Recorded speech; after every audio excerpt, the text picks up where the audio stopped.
কল্যাণী থেকে যাচ্ছি ফুলিয়াতে। শাড়ি কেনার জন্য যাচ্ছি। এই ফুলিয়াতে আমি 1982 সাল থেকে 82 থেকে 86 পর্যন্ত বারে বারে ফুলিয়াতে যেতাম।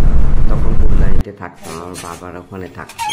তো কল্যাণীতে কি শুধু এই ফুলিয়ার আকর্ষণ ছিল তাঁতের শাড়ি, পিওর সুতির তাঁতের শাড়ি। কি সুন্দর শাড়ি যে বানাতো, মানে নরম। ফুলিয়ার শাড়ির একটা স্পেশালিটি হলো অন্য অন্য শান্তিপুরের শাড়ি বা অন্য শাড়িগুলো একটু ভারী ভারী থাকে, ফুলিয়ার শাড়ি একদম পাতলা, মিহি পাতলা। আর তখন শুধু সুতির শাড়ি তৈরি হতো, পিওর কটনের শাড়ি। এখনও দেখুন, গেছি আমি ফুলিয়াতে এত বছর পরে, এই 2025-এর এই কয়েকদিন আগে। এখন ওরাও সেই হ্যান্ডলুমেই তৈরি করছে, সবই ঠিক আছে, কিন্তু সুতির শাড়ি এখন পাবেন না। মানে মাঝে মধ্যে যদি কখনো সুতির শাড়ি ওরা বানায়, সব সময় ওরা ওই মাল কাটন, তারপরে আজকাল সব যে বেরিয়েছে মানে একটু মিক্সড আর কি, একদম পিওর কটন না।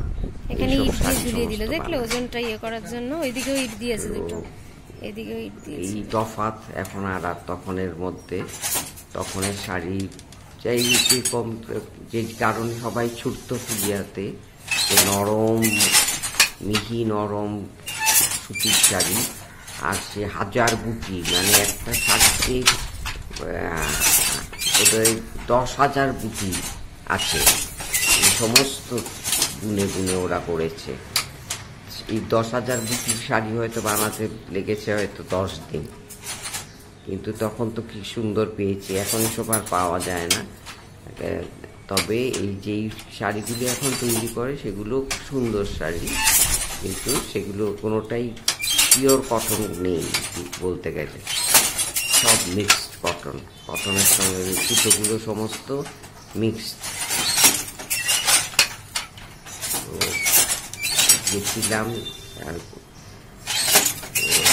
এই ডিজাইনগুলো বুনছে দেখুন।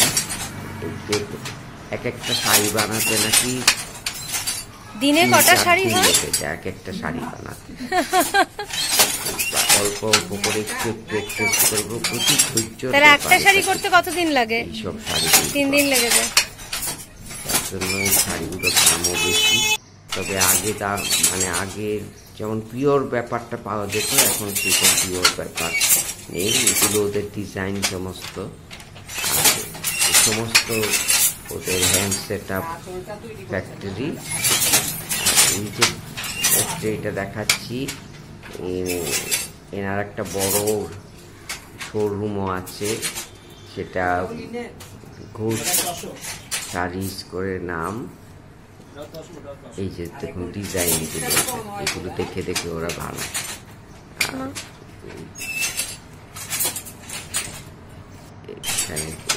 এই হলো, ইনি হলেন মালিক, কিন্তু এটা উনি নিজেও বুনছেন, ওই কর্মচারীদের সঙ্গে উনি নিজেও বুনছেন, ডিজাইন তৈরি করছেন। দেখুন এটা আঁচল, শাড়ির আঁচল, শাড়ির আঁচলের মধ্যে ডিজাইন তৈরি করছেন, কিন্তু এটাও কিন্তু পিওর কটন শাড়ি না।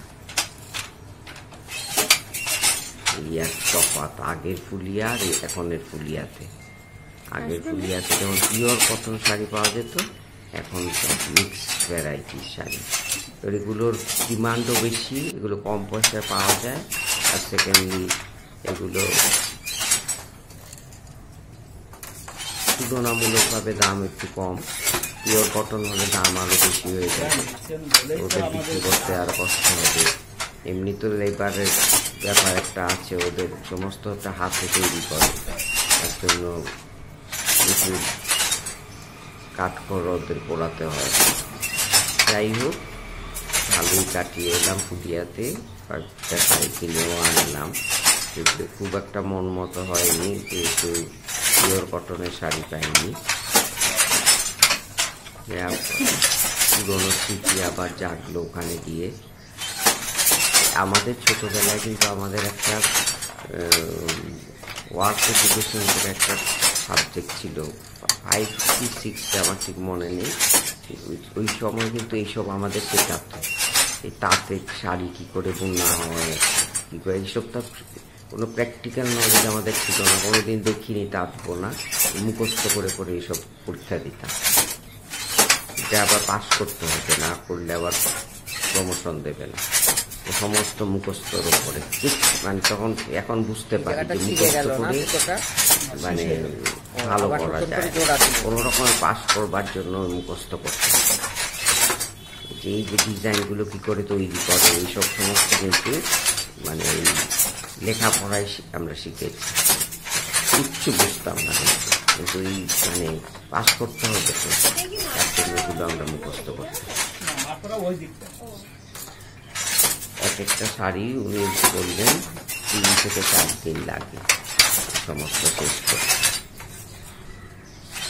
যাই হোক, আপনাদেরও বন্ধু একটু দেখালাম, দেখুন কীভাবে শাড়ি তৈরি করেছে। তবে শাড়ি সত্যি কষ্টদায়ক ব্যাপার, মানে প্রচুর কনসেন্ট্রেশনেরও দরকার। ওনাকে আমি জিজ্ঞেস করলাম যে আপনি তো মালিক এখানে, উনি বলছেন মালিক তো ওপরে, আমি ওদের মতোই কর্মচারী। যাই হোক, আমাকে সাবস্ক্রাইব করবেন, যদি ভালো লাগে ভিডিওটা লাইক শেয়ার কমেন্ট করবেন, আর কোনো কিছু জানতে যদি চান কমেন্টে জানাবেন আপনার মতামত, আর আমিও আমার নিজের মতামত অবশ্যই জানাবো।